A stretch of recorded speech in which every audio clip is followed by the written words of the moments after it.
Well, welcome everyone to COVID and Cocktails. We must save us. I hope everyone has your favorite cocktail on hand because we're gonna be real.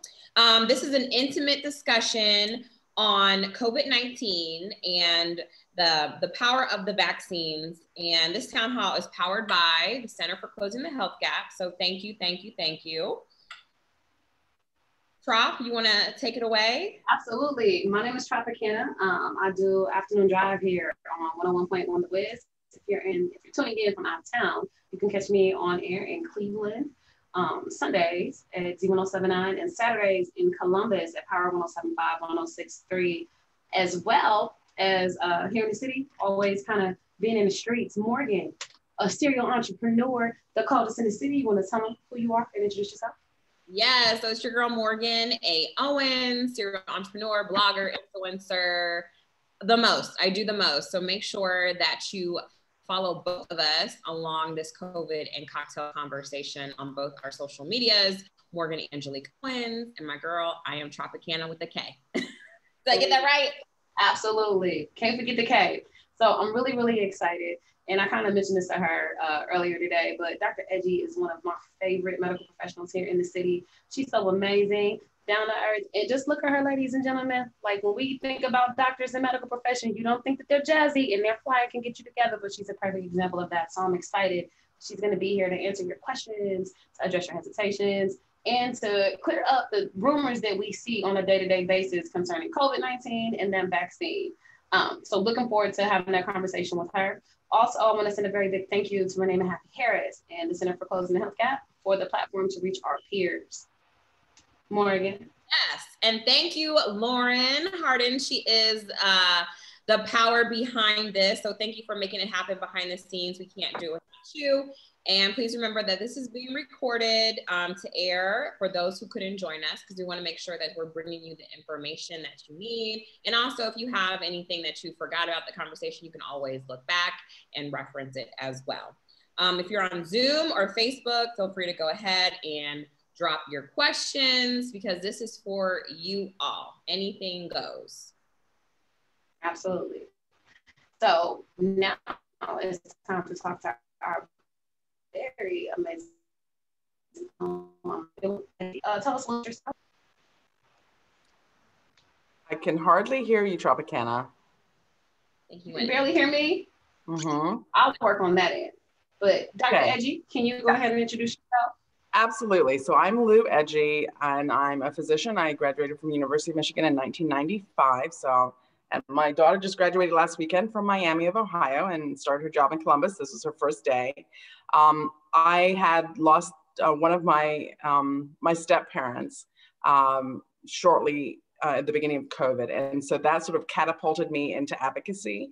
And I ended up getting involved with the Moderna trial. And today is trial day 243. So I've been immunized with Moderna back September 12th and October 14th. I didn't find out that I was immunized with that instead of placebo until Insurrection Day on the 6th of January, and was just really thrilled to find out that I did get the real vaccine itself. Haven't had any problems with it, and have been really delighted about the efficacy, so the effectiveness of this immunization. It's 94% effective, and the other mRNA drug, Pfizer, has been equally effective, and Johnson & Johnson also very effective, but was tested in a little bit of a different environment with some of the variants out there, so still very effective as well. So looking forward to this conversation, and thank you for having me here. Absolutely. Ms. Feltz? Hi, everyone. My name is Ashley Feltz. I am serving as the Director of Operations of a new charter school located in Madisonville called Citizens of the World Cincinnati. I've lived in Cincinnati, the greater Cincinnati area now for the past 6 years. And of course, we've never experienced anything like this before. So super excited to connect with experts that can help answer our questions as the summer arises. And, you know, everyone wants to do hot girl things. We need to also stay safe. So I'm super excited to talk with you all about COVID today. our good friend and beautiful sister, Tierra Jade. Can you introduce yourself and talk to us a little bit, please? Sure. Hi, everybody. My name is Tierra Jade. I'm 27 years old. I'm a mother. I have a 2-year-old daughter named Egypt. And I'm just here to represent the people who have questions that we need answered in order to become comfortable with this vaccine and the next steps to take in order to get rid of COVID and get back to life as normal. Absolutely. Morgan? Yeah, so I'm going to share a little bit about my experience with COVID. So just a little background. So my father, he's retired now, Dr. Odell Owens of Interact for Health. Both my parents are at the age where, I didn't want to get them sick. I'm very close to my parents. And when COVID hit, they strapped down. So my dad shut the doors of his house. No one's allowed over. They're not leaving. We would drop food off at their house. And so I knew that this was serious because whenever my dad or my parents take something seriously, especially my dad being a physician, I'm going to take it serious. So I took all the proper precautions, masking up, hand sanitizer, wiping things down. And then here comes November. I ended up getting COVID, and it was the most horrible experience I have ever been through personally. I can't tell you where I got it. I thought I was being safe, but being a single woman as well, it was very isolating. And I think COVID not only hits you physically, but mentally. I'm sure Dr. Edje can comment on this too, but you feel very isolated, and just the knowing how it's going to affect you, because it affects everyone differently. My other brother got COVID, but he just lost his taste and smell, whereas I progressively got worse. Not so bad where I had to go to the hospital, but my father, FaceTimed me at least 3-4 times a day. He made sure that I was walking around and not like sleeping all day, because he said, the virus wants you to rest. It wants to attack your upper body, your lungs, making sure I had an oxygen little thingy. I can't remember the name, but making sure my oxygen levels didn't fall. And at first thank you. At first I didn't think I had COVID because I never had a fever. And I thought it was just a head cold, but I was like, you know what? I'm going to isolate myself just in case, because I would hate to get others sick because I thought it was just a head cold. But sure enough, it was COVID. So I was down for about 16 days. And as an entrepreneur, and when I said, the flu, you can work through the flu, some people go to work and they have the flu or they're sick and they're not supposed to, but this virus, I couldn't even do anything. I make my living on social media. I couldn't even write a post. I got very fatigued. And I know that seems outlandish. Like, really, you got that tired? Yes. It took everything in me to even get up and walk around. Like I said, it's an experience I never want to go through again, especially alone. Like I said, the isolation gets to you, not knowing when you're going to turn the corner, like the flu, you feel like you're going to go to bed, you're going to get some rest, and you're going to feel a little better each day. COVID was completely different for me. Each night was the worst. Oh my goodness, the hot sweats, the not being able to breathe properly, having to really sleep up standing. And then the next day I felt even worse. So it wasn't even, I'm going to turn the corner. It's like, am I ever going to get back to being normal? And then just like I said, the thoughts that run through your head, because I lost my taste, I lost my smell. I'm like, oh my God, I love food. What if I never taste my favorite food again? How will I ever live life? Like, what's the point? I would call my dad and be like, I don't even want to eat because I can't even taste. Like, what's the point of eating? He's like, to live, Morgan, you have to eat. You have to eat to survive. But so even, I got through it. I started feeling better. But then the after effects, I was fatigued for months. I teach a fitness class. I couldn't even do that. When the fatigue hit me, it just hit me and I couldn't do anything. And so COVID has a lot of things at stake. It got into my livelihood. Like I said, I couldn't work for 3 weeks. So I took a toll on my business, my income, my personal life. But even the thought of, I think I'm pretty healthy. I work out, I eat right. But just to imagine someone who isn't as in shape, or they have asthma, or they have other health effects, my parents are getting older. I could not imagine letting them get it and go through what I had. I'm 35. Like I said, I consider myself healthy. And so, you know, I decided as a social media influencer that I would share my story because I felt it was that important. Because I didn't post for days and people were wondering, well, where was I? So I said I had COVID. And for a while I felt like a leopard because people didn't want to come near me even after I was out of isolation. But I really, you know, when I had this opportunity to partner with you, Tropikana, and Closing the Health Gap, you know, I've lost some followers because I've talked about getting the vaccine, and that's fine. But my thing is there's too many lives that have been lost that look like us because we don't know the facts, because, you know, we listen to people who aren't experts in this field. You know what I mean? If my dad said he was ready to take the vaccine in January, and he has a degree from Yale, 2 degrees from Yale and from Harvard, I'm going to believe him. I'm going to trust him. And I'm going to trust the science because this is what he does. And, you know, him answering questions for me about, you know, how the vaccine will affect me even after COVID, you know, he was open and honest because, you know, COVID, no one knows, you know, everything, but there is the science that backs up certain things that we can trust, that we can feel safe about. And so when I had the opportunity to do this campaign, it really meant something to me because I've lost too many close friends that are under 40 to COVID. And I'm not saying they did it recklessly, but like I said, I didn't know where I got it. I thought I was safe. Anyone can get it. And I don't want people to die because they are misled by misinformation. And so I'm not here to judge anyone. We're not here to, you know, pressure anyone to get the vaccine, but we're here to give you the facts and the resources and the tools and share our personal stories on why we decided to get vaccinated.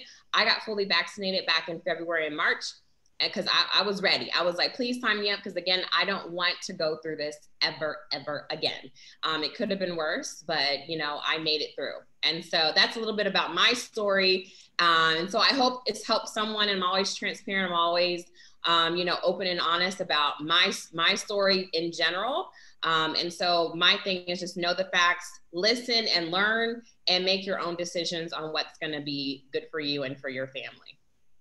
Absolutely. Morgan, thank you for your transparency and thank you for sharing that, because the facts are that it is us that will not go get vaccinated. It is us who are still hanging out at the club. It is us who are aggravated because you got a small one like me and you don't want to carry a mask in the baby bag and you lose the mask. You got to go to the store to go buy another one before you get there. So I'm so thankful that for your transparency and you taking an opportunity to take the charge, lead the way for our peer group. Dr. Edje, you said something, and I want to kind of address this. You talked about being in the trials for the vaccines.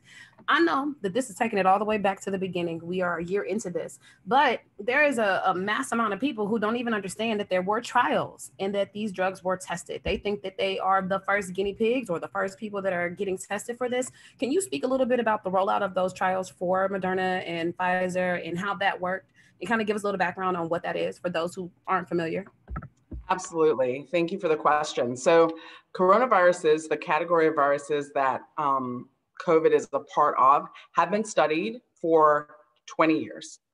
So we know the family. And so when COVID hit, we knew that we had to target a certain portion of the virus to figure out exactly the makeup of one piece of it. And Dr. Kizzmekia-Corbett, who is now 35, she was 34 when she figured this out. She's a young Black woman who's a PhD in virology, and her team went ahead and figured out the spike protein, which is the piece of the virus that we actually target with our vaccines. And it took them 66 days to figure out what the gene, you know, the makeup of that actual spike protein was. And then it was able to be put into trials. And what that means is that you had to get volunteers to go ahead and actually put themselves up. I was one of them. In most situations, there are only about 5,000, 6,000 people, at most probably 7,000 people that sign up for trials for vaccines. And in this situation for Moderna alone, it was 30,000 of us that signed up across 90 different sites across the country. University of Cincinnati is one of those 90 sites. And it was shortly after the death of my stepmother, like I mentioned, that I thought I have to be part of the solution to this problem. People are dying, people who I really love. Went from being completely healthy over the course of 8 days. And I watched my sisters just, you know, in grief, I said, I have to be a part of this, especially since it's so close. So I went ahead and I entered the trial, like I said, almost 250 days ago, and got my first shot. I went through a full physical exam. And what they did was they gave me one of two things, either normal saline, which is just placebo, or they gave me the shot itself. And what they wanted to do is to compare two different groups at the end, like how many people in the group that got saline got COVID, and how many people in the group that got the COVID vaccine got COVID. And then at the end, they'll be able to tell you how effective the vaccine is. And so what we found out back in December was that 94%, it was 94% effective. So that people who were in the group that got the vaccine, which I was one of them, none of them got serious COVID, meaning none of them got hospitalized and none of them died. So the whole group.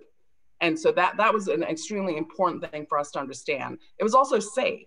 So it was protective and it was safe. And it wasn't until later that we were able to say that not only is it protective and safe, but it also prevents you from passing the virus on to other people. And so that was a really important piece of it. So the trials have been useful.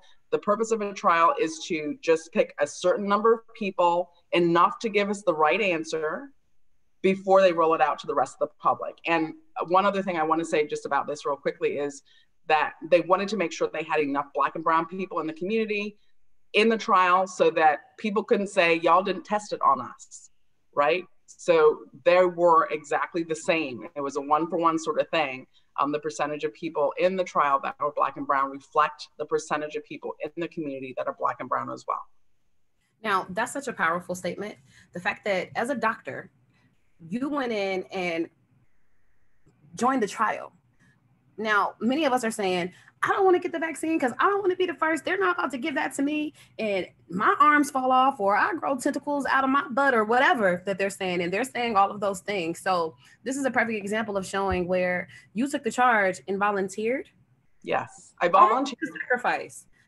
You didn't know what you were expecting, and you did that for all of us. So thank you for even entering the trial like that. That's so intense and so major. But with that being said, that addresses the fact that we aren't the first ones getting that. They aren't experimenting on us, and you can speak to that. I think this is the perfect opportunity now to address the concerns of the community. So Ashley and Tierra, do you guys have any questions or comments for Dr. Louto Edje? I do. So, hi, nice to meet you. Love your name. It's a gorgeous name. Thank you. Yeah. So concerns that I have and many of my peer group it goes back to America's existence. America doesn't have a good resume, right? Especially when it comes to Black people. And my biggest concern is that this vaccine was developed under the Trump administration. It's like COVID happened at the worst possible time that it could have happened. Had this happened under Obama, we probably would have been lining up for this shot. But because it was developed under a person who has complete disregard for Black and brown people, it's kind of like, is this population control? Like, how do I know that I can trust this? So I have a question, 2 questions actually. The first one would be, I thought that vaccine trials took time, took years. And the fact that it was developed so quickly is another reason why there's a distrust there. So does it not take years to know exactly if this is going to have a negative impact down the road? And then the second question, some of the difficulties that people have been having after getting the vaccine, I've seen stuff about people, passing away, getting blood clots. What signs should someone look for after they get the vaccine to know if they need to go seek medical help? Okay, Tierra, great question. So the one question you had in that wasn't really a question that you said, how do I know I can trust this? So a couple of different things. So mRNA is something that is just a blueprint. Just like your body has a blueprint on how to make, if you scratch yourself, it will fill in that skin space, and it knows exactly what color to fill in that space and texture and everything else. It's not going to put hair in that space. It's going to put skin in that space. It's because you have your own blueprint, and it's locked in a safety deposit box in each one of your cells. mRNA is something that is the blueprint for the virus. It's a blueprint, but it's only for one tiny, tiny portion of it, not anything that's active at all. It's just a blueprint for a tiny, tiny portion of it, enough so your body can recognize that it has to create something against it. And it's important to know that mRNA only stays in your system for about 36 hours, so it breaks down and goes away. It only has a little bit of a droplet of fat around it and a little bit of sugar and no preservatives. So it's not like there's any microchips or anything in there as far as, you know, people trying to get a hold of us and trying to manipulate us or anything like that. As far as it being developed under the Trump administration, as I mentioned before, the coronaviruses have been studied in an independent place away from any Republican or Democratic influence at the NIH. And so that was 20 years. So when I think about, boy, Dr. Edje, this was made too fast. You got 20 years run up. And they knew exactly the shape, they knew everything about it, except they needed to know that little spike protein. And as I said, that took 66 days for them to figure that piece out. And that's the part that they were gonna target. And so it really is, I use this analogy in the past, but it's like the cake. You bake the cake for the 20 years. All we had to do was figure out the flavor icing and ice the cake. And that's what happened through the clinical trials. So the other thing is that the number of people that we had in these trials was so much more than we would have expected for the others, like I said. So it takes much more time when you've got a smaller group of people to figure things out, when you've got people just coming in droves, 30,000 for Moderna, 44,000 for Pfizer. There were just thousands, hundreds of thousands of people who were just like, you know, across all the studies involved. So that gave us a whole lot more power to the information that we got out of the studies.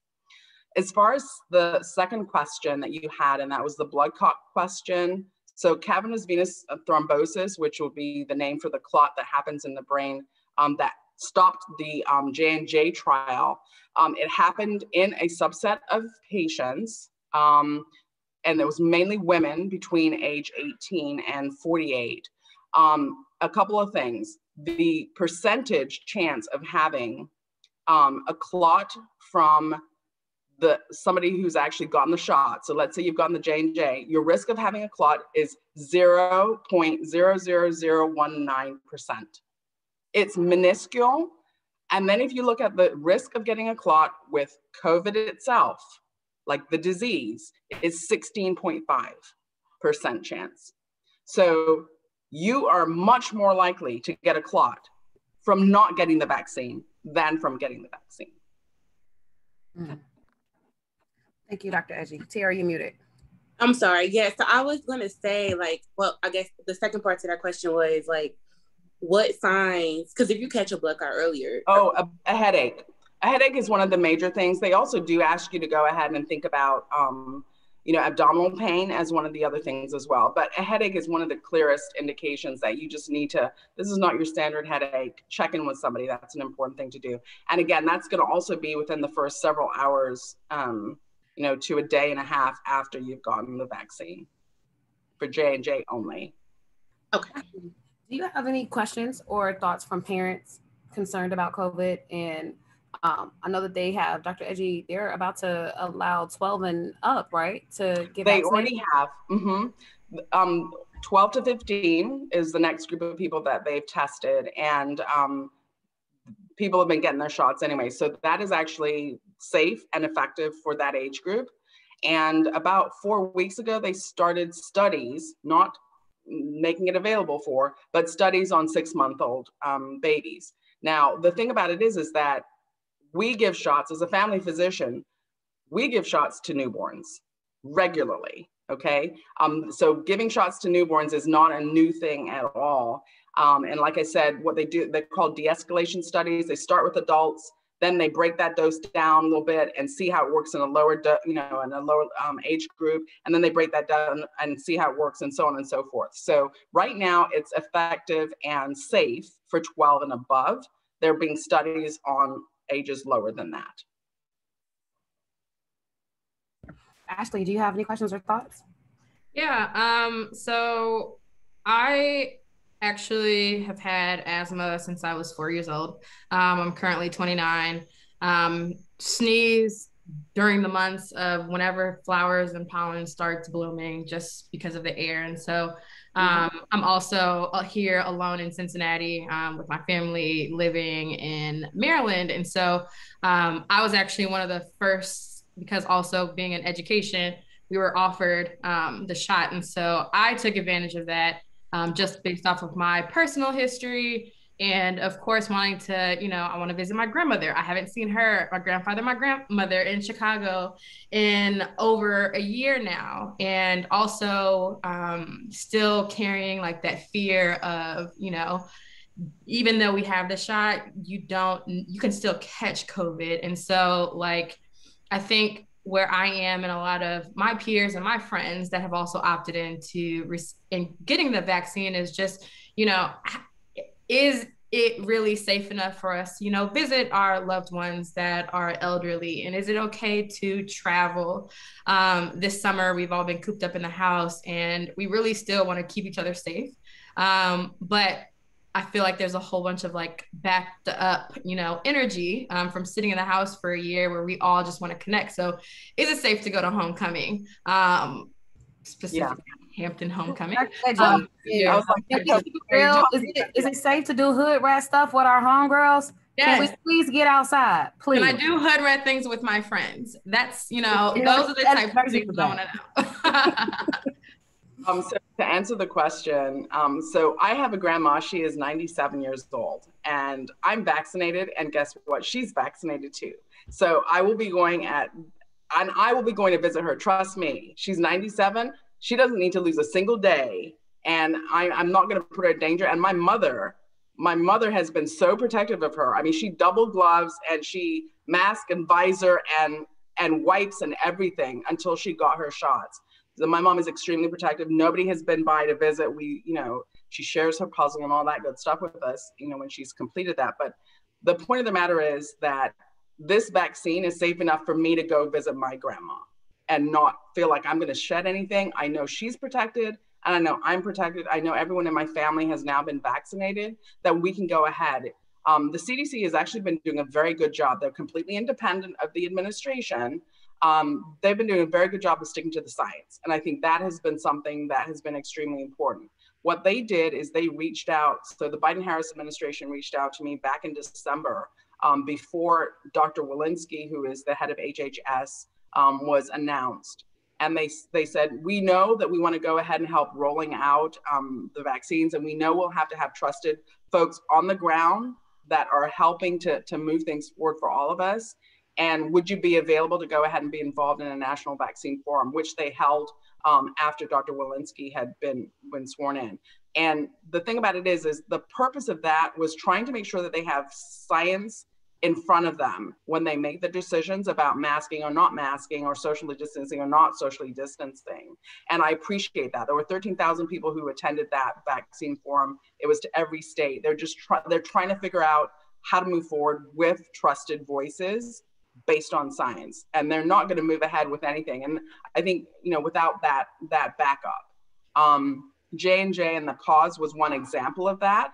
They want to make sure that they keep things as transparent as possible. And even though the numbers are that as I told you, for the risk of clot, they wanted to just make sure that the doctors were on pause so that they knew how to treat this particular situation, because the clots present a little bit differently than in a normal situation. They wanted to make sure all of us as physicians had all the information we needed to move forward.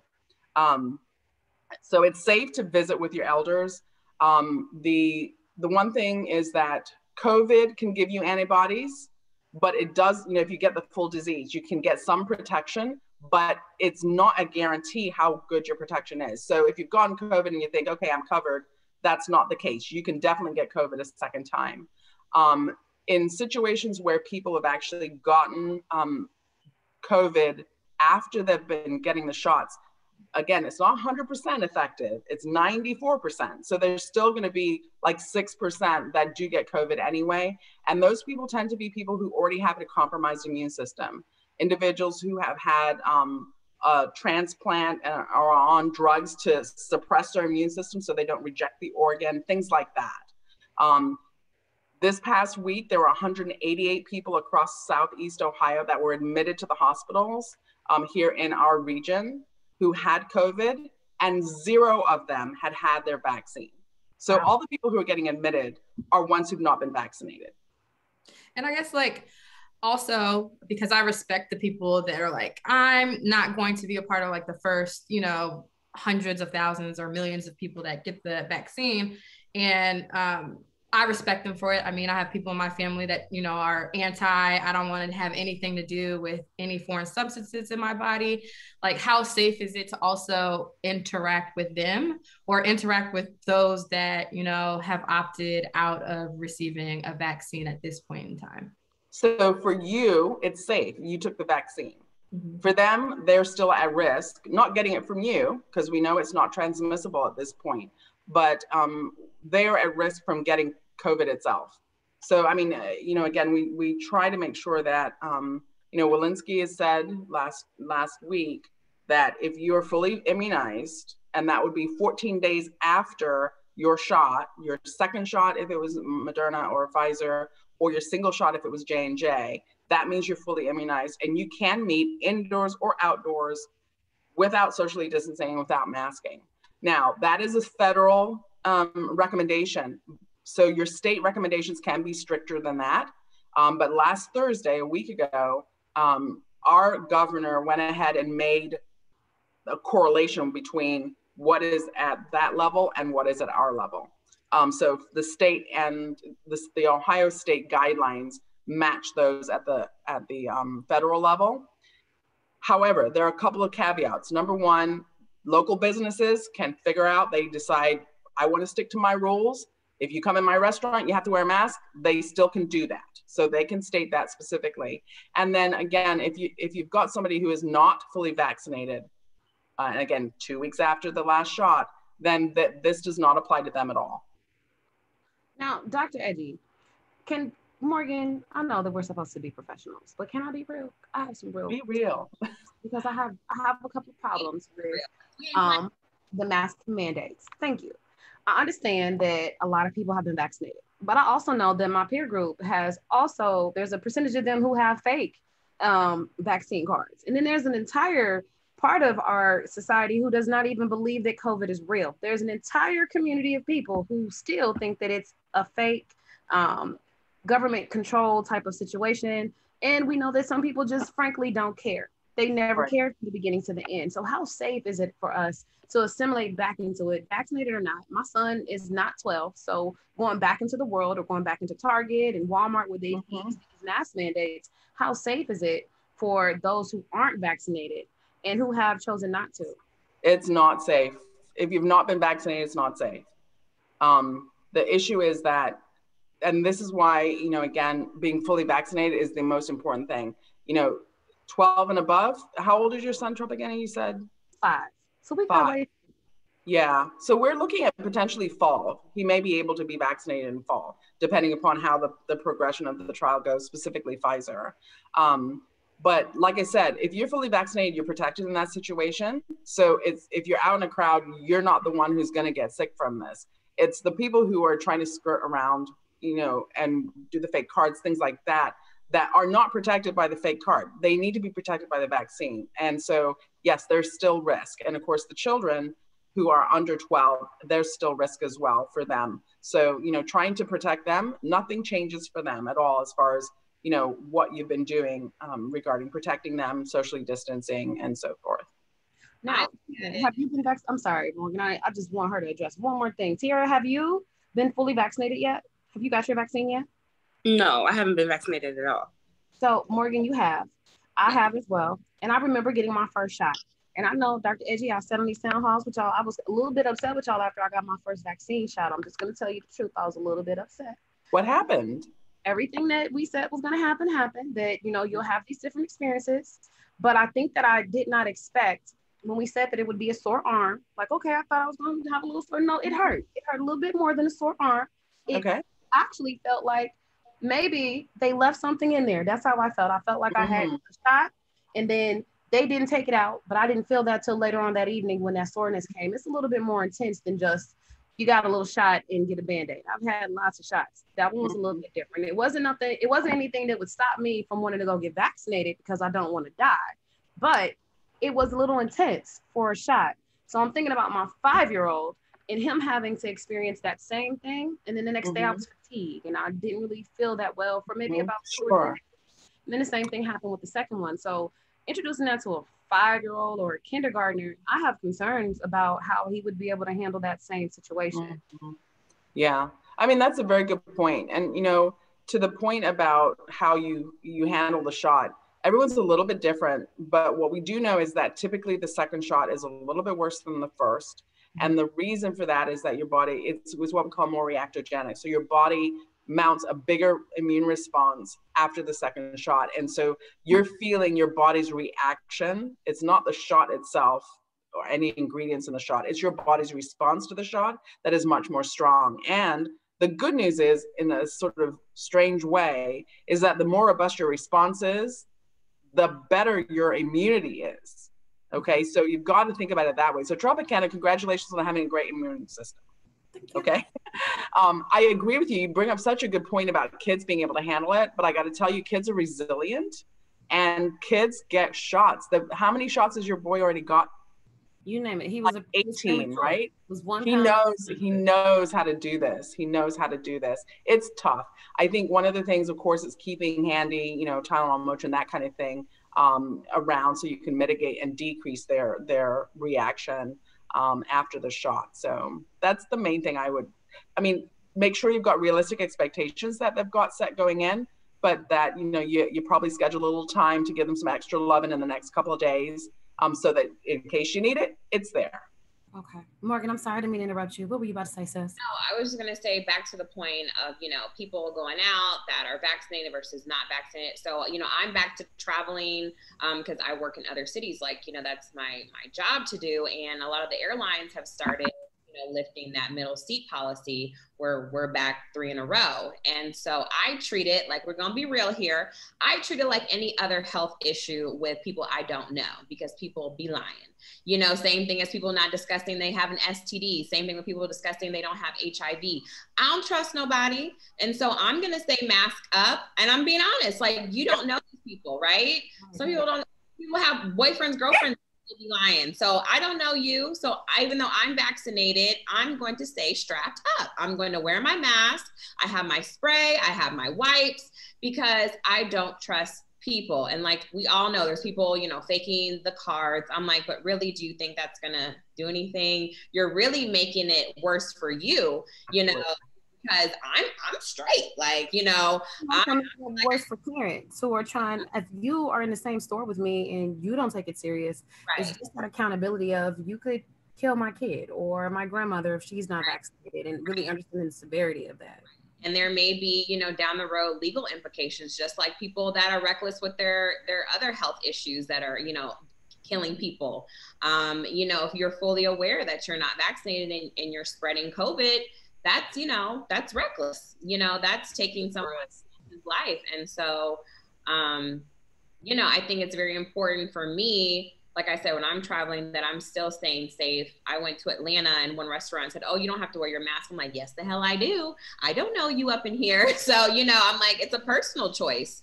But I'm not trying to, even when I'm traveling, I'm not trying to bring anything back where I'm going to get my parents sick, I'm going to get someone else sick, because that would be the worst thing ever to ever do. And like I said, you know, going through COVID, you know, I was ready for that shot. I was so ready. I was like, sign me up. At first, they were like, well, you can't have it yet. And then my dad was like, oh, you can go get it. I'm like, sign me up, sign me up. And so just, you know, take your own precautions. You know, like I said, I've been traveling almost weekly.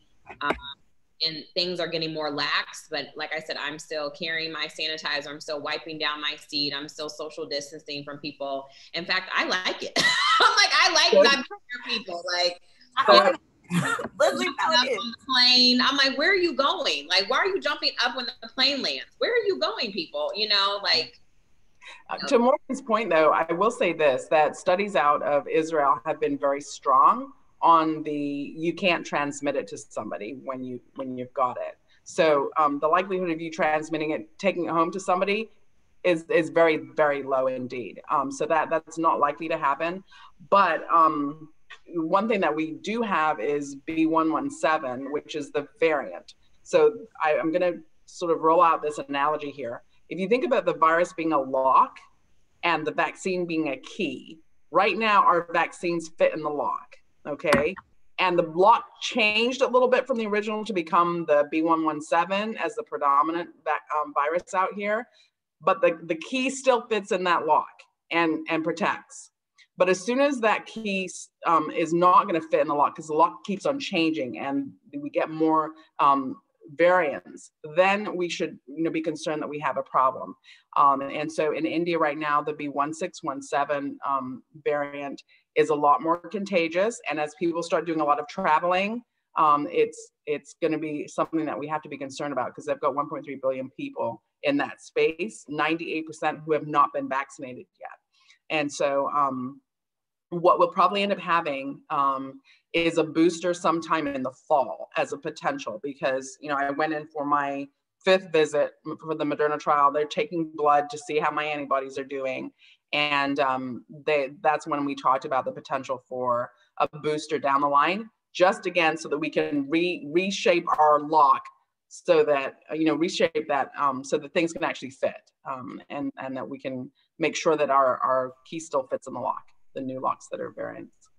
That's it from Ashley or Tierra. Do you guys have any comments or questions? Yes. Sorry. So is there like something that I could look at or information that says the group or the demographic that have received that have had vaccine injury?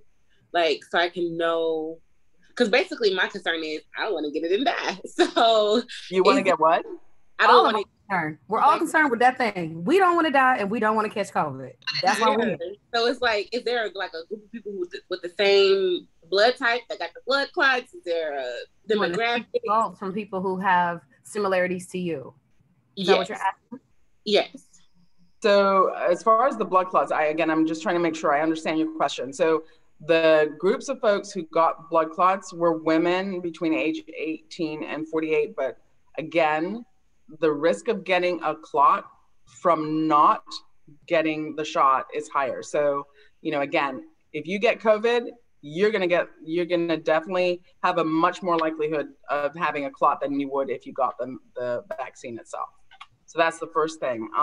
As far as places, cdc.gov is always a great place to find the newest information. That's a trusted source. Ohio, same thing. You've got some good sources there. Kizzy Corbett, Kazmickia Corbett, Dr. Corbett, again, one of the 2 scientists who developed this. She's amazing. She was actually on Lawrence O'Donnell last night, and they had done a town hall. MSNBC had done a town hall several weeks ago. And this guy, Matthew, was there with, he had his mask on, everything else. He was like, I'm not taking that. I'm not doing it. You can't convince me. I'm just here because I want to hear what you have to say. And so the next thing you know, she was down in the crowd afterwards talking to him. And he says, you haven't convinced me. And then, and this is the woman herself, right? And so then finally he went home. He's talking to his mother. They decided, you know what? Let's go ahead and get it done, because they did research. She's got podcasts. She's got all kinds of things trying to get the word out on this. He went to Walgreens, and last night they broadcast, because Lawrence O'Donnell flew her out to his Walgreens, and he was just sitting there waiting to get a shot. And there comes Kazmickia Corbett with him and his mom sitting there, and she was right there. And because he'd gone ahead and he read and he read and he read, and she convinced him of the safety of it, again, based on science. I just understand if people really understand the weight behind that the person who is behind helping stop this pandemic or address this pandemic is a Black woman our age that looks and is just like us. She's amazing. She's phenomenal. There's no reason why we shouldn't trust it if it's coming from us. This is the FUBU of vaccines. It's for us, by us. Ashley, you had a comment. Yeah, it was, or just more of a question also, because I think there's so much information like flying out there, whether it's on like social media, what's on the websites, what your doctor tells you.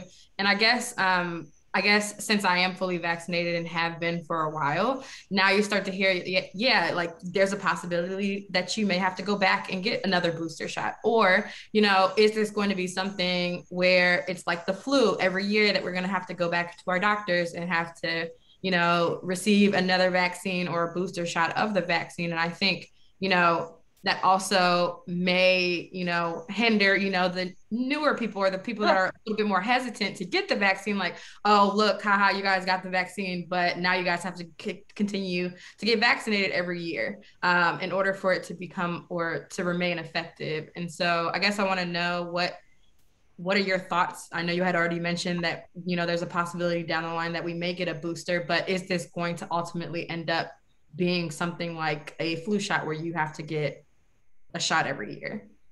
You know what? We don't know the answer to that question fully just yet. I will say this, that typically if you have a vaccine that has been effective 4 months in, and which we already know we've got 6 months worth of really great data on Moderna, that usually you'll not need to get vaccinated for a full 1 to 2 years. So the reason that they're thinking about the booster is not because of the original COVID virus, but because of the variants. So it will really make a difference as to how much there is mutation that happens. And the thing about it is, and this is why this is a bit of a race, the more people who are not vaccinated, that's where the variants come in. And so the more people who are not vaccinated, the more likelihood we're going to have a variant that will need to have an updated shot. So there is a problem with waiting from that standpoint, okay? The longer people wait, now the bigger the pool is that the virus has to circulate and make more mistakes as it makes more of itself, which means more variants, which then means the more likelihood that we'll have to have a shot. So the more people that get vaccinated, the smaller the pool that the virus has to bounce in and make changes and make variants. So again, we just need to move toward making that pool as small as we can to decrease the likelihood of having to have repeat vaccinations. Follow-up question. I know also, like, is there a difference between like the shot that I potentially got or the shot that somebody gets like maybe next month? I know I recognize that they have like little expiration dates on the shot, and I'm wondering, like, for the people that are waiting, like, you know, are they expecting a different variation of the vaccine? Is it the same thing that you received, you know, before, during the trials that I received during the time that, you know, given? To the absolute dose. So a couple of things. One, the only way that a trial will work is that the exact ingredients have to be tested in the trial group as are rolled out. I mean, it has to be exact, same storage temperature, same everything. And then when we do the boosters, they're looking at the booster being just a decreased dose, like a half dose potentially of the Moderna instead of the full dose. And they think that that might actually be enough to go ahead and do the job, but they have to test that. So that's what they're in the process of doing right now to see, will that actually keep folks good. If you remember, Moderna and Pfizer were very, very early. There weren't a lot of variants out there at all. And so that's where they were tested. So. Morgan, do you have any questions or thoughts? No, I think most of mine are answered here. Of course, you know, I have a little bit of an edge. I just call my dad. My dad, you know, first he was concerned, and I don't know, Dr. Edje, you can probably discuss this, about the shortage and how, you know, don't wait too long to get the vaccine because, you know, your luck might not be there. But I feel like they have enough in production now under the Biden administration that, you know, everyone who wants a vaccine can have it. So that's good, because that was his concern for me. You know, you better get one, and then for my brothers too. So like Ashley, I still do workshops in the schools. And so I was able to get mine in February with the teachers. My mom's a teacher, a second grade teacher. And let me just share that I was really concerned for her health when we went back to school, because my mom is in her 60s. She works out, but still, there was a couple of COVID cases at her school from teachers bringing it in, and some teachers were in the hospital on a ventilator. And teachers don't get paid enough, in my opinion, to even get my mom's a teacher. Yep. risk their life to have COVID, because I was about to go to COVID. They wasn't getting paid enough. They weren't, period. Period. But she really put her life on the line to go into school. And, you know, there were still kids that came that she was there to dedicate to teach for them. I know some teachers didn't want to come back, but my mom is one of those teachers who loves to teach. Like, she's the only teacher I know that's excited to go back to school this summer. Like, she can't wait. Her money on her kids. Yes. I'm like, Mom. For them. I'm like, where's my treat? She's like, so, you know, I was very afraid that she was going to catch it. And she had a whole routine when she came home. Because like I said, my father is in his 70s. And so he was isolated. So my mom coming home, stripping her clothes off, you know, taking a shower, not interacting with my dad, even isolating herself in a whole different bedroom, you know, because she didn't want to get my father sick. So, you know, I was just very concerned for her as well. And so, you know, just my last point would be, you know, just do your research, guys, and, you know, take it seriously. And if you have questions, like Tierra, you've been very open and honest, and I appreciate it, because you're saying things that a lot of people think. And I have to get in the mindset that, you know, if my father wasn't a doctor, I would probably be skeptical as well. But, you know, my dad, he's from the West End in Cincinnati. So, you know, you can't take the West End out of him. And so if he were to say, I'm going to wait and see, I'm not doing it, then I would be like, okay, I'm going to wait and see. But it was the same thing, you know, when the HPV vaccine came out, I was in college. My dad said, you know, you need to go ahead and take it. And I'm so grateful that I did, because I know a lot of women our age that have died from HPV. And so, you know, I take what he has to heart, because he wouldn't risk his health. You know, he just retired, so he's trying to live his best hot boy summer. And so every girl gets sick either. Yes. So, you know, I really appreciate his clarity as well. So, Tierra, to just address your point, you said there are places where you can find trusted sites, and Dr. Edje named a lot of great resources, but I also want to make sure that you also know that you can check out COVID-19 communityresources.com. Yes. The people who are allowing us to even have this platform to do this conversation have dedicated hours and days and over a year now to making sure that they are compiling the most up-to-date information, and that's right here, and it's catered to us here in Cincinnati. Exactly. So COVID-19 communityresources.com. You can reach out to Closing the Health Gap. They're right here down on Barnett. You might not be able to pull up because it's COVID and they got security, but you probably can definitely log on to COVID-19 if you got questions, COVID-19 communityresources.com, and get all of that information there. Before we close out though, Ashley, do you have any more questions or comments? Or Dr. Edje, do you have anything that you want to share? Go ahead, Ashley. No, I would just like to say thank you to all of you guys for, you know, even just creating a platform for others to ask questions and gain clarity so they can make the best informed decision for their families. I know not all families are created equal. And so, you know, just being able to have access and creating a space for us is what we need. And so I just thank you all for having me, and thank you, Dr. Edje, for answering all of my questions, because you know, everyone has to make their own decisions and make you know, when the vaccine is best for them. But then there's also us that have had the vaccine and are like, okay, well, what's coming up next? Like, kind of just waiting. Is this it?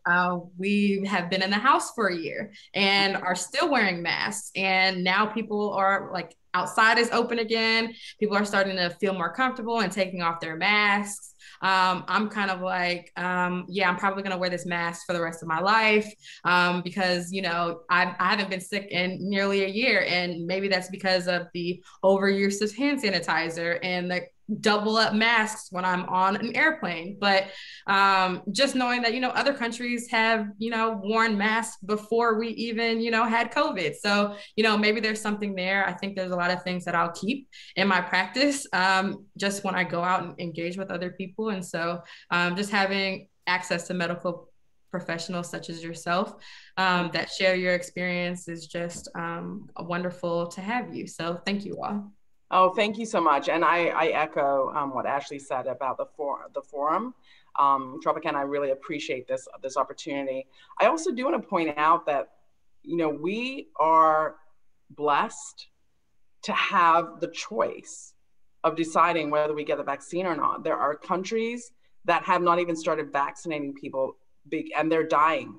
They're dying every single day, thousands of them, and they would really love to have the choice of getting a vaccine, and they don't have it. They're getting sick, they're getting on ventilators, they're running out of oxygen, and they're dying. And we have a choice. So just respecting the fact that we have a choice, just doing our due diligence with our research so we can get to the point where we're comfortable making the decision about this life-saving treatment. Tierra, I saw my baby Egypt over there. I don't know why you keep hiding her and say if she has something to say, let her speak. And do you have anything in closing that you want to share? She's not camera ready. But yes, I definitely thank you for allowing me to be here and voice my concerns. I think it was very informative. Like, I didn't know that the trials or the research for the vaccine started 20 years ago. I thought it started last year. So instead of, because before my attitude towards it, I was really like, we're not getting that. But I'm not like dismissive. I will go and look at it and see what it is that we can do. Because like my child has never been vaccinated. That's how much I don't trust vaccines. So I'm now in the point where I'm looking like, okay, what's absolutely necessary for her? And I think Morgan just brought up a good point, because I have the HPV vaccine, and I do know people who are our age who got HPV and passed away. So that just made me like, oh, Tierra, you may need to go to the doctor and talk about these vaccines, because I have been just completely dismissive about them until now. I think that just before we go, the issue also, Tierra, about the other childhood vaccines. I did a mission trip when I was in training in Zaire and part of the Congo, and what we had was stuff I'd never seen here in the United States in my training. When kids get measles, they go blind, and the whole eye becomes white. And I hadn't seen all of that, but it was because people didn't have access to vaccines that we routinely give and mandate for entry into school. So just making sure, again, that you're doing research and informing your decision so that you don't have any regrets. I mean, hashtag no regrets is the most important hashtag for me, because again, I total loss of 4 family members. And I wish that we had had a vaccine by the time, before they passed away. Young, healthy, reggae, Kali, my sweetheart Kali, he was 53 years old, bodybuilder. He died like within a week as well. Just really heartbreaking. So no regrets moving forward as far as decisions is the main thing. Dr. Edje, thank you so much for your transparency. Thank you for your due diligence. Thank you for your dedication to saving lives and even volunteering yours to make sure that we are all safe.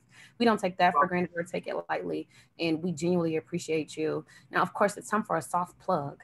You asked, where could you get access or information about those vaccines? Well, in June, we will be rolling out our own pop-out sites. So, Tierra, if you would like to get vaccinated, you can join us on June 13th at Eden Park. We'll be at Eden Park from noon to 4, making sure that everybody has access to those vaccines. And bring my baby, because we're going to have fun. We're going to have some music, we're going to have a good time, and we're going to party in the park while everybody is getting safe and getting vaccine. So please join us. And we'll be rolling out a series of those dates all throughout the month of June and July. Morgan, thank you so much for lending your brand and partnering with me to be able to save our friends and our families and our peers, and just your due diligence and your dedication to making sure that you are the difference by being transparent and sharing your story.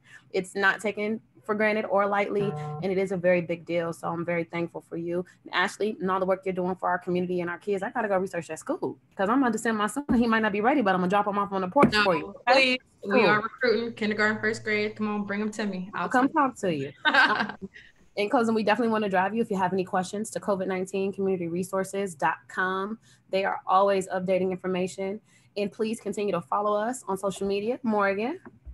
Yes, Morgan Angelique Owens. I am Tropikana with the K. Either way, you got to get it. If it's the letter or the up way, I'm just joking. However, please make sure to join us as we continue these conversations. Make sure you're following her on social media. Follow me as well, and make sure to follow our wonderful sponsors at The Health Gap on Instagram as well. And thank you, Renee Mahaffey-Harris, Lauren, and everybody at the Center for Closing the Health Gap. We'll be continuing this conversation next month, and we would love to see you on June 13th at our pop-up location at Eden Park. It's going to be a party, and you can go get your life together. come see us. Just to come to ask questions. Like, you know, don't feel any pressure to get the vaccine. Just come talk to people. It'd be a great opportunity for you to see somebody getting vaccinated and realize that their tentacles are not growing out of their head. They didn't go blind. And like Dr. Louto Edje said, you've been getting vaccinated your whole life. Stop playing with us. Stop playing with my life. Stop playing with these people's kids and my mama and my daddy. Stop playing and come down and learn and see that it's safe and that we can move forward. But it takes us to save us because, Morgan, we must save us. Thank you guys for joining us for the conversation. Cheers. Thank you. Cheers. Thank you, Lauren. All right, you guys. Talk to you soon. Y'all be blessed. Enjoy your weekend. Bye now. You.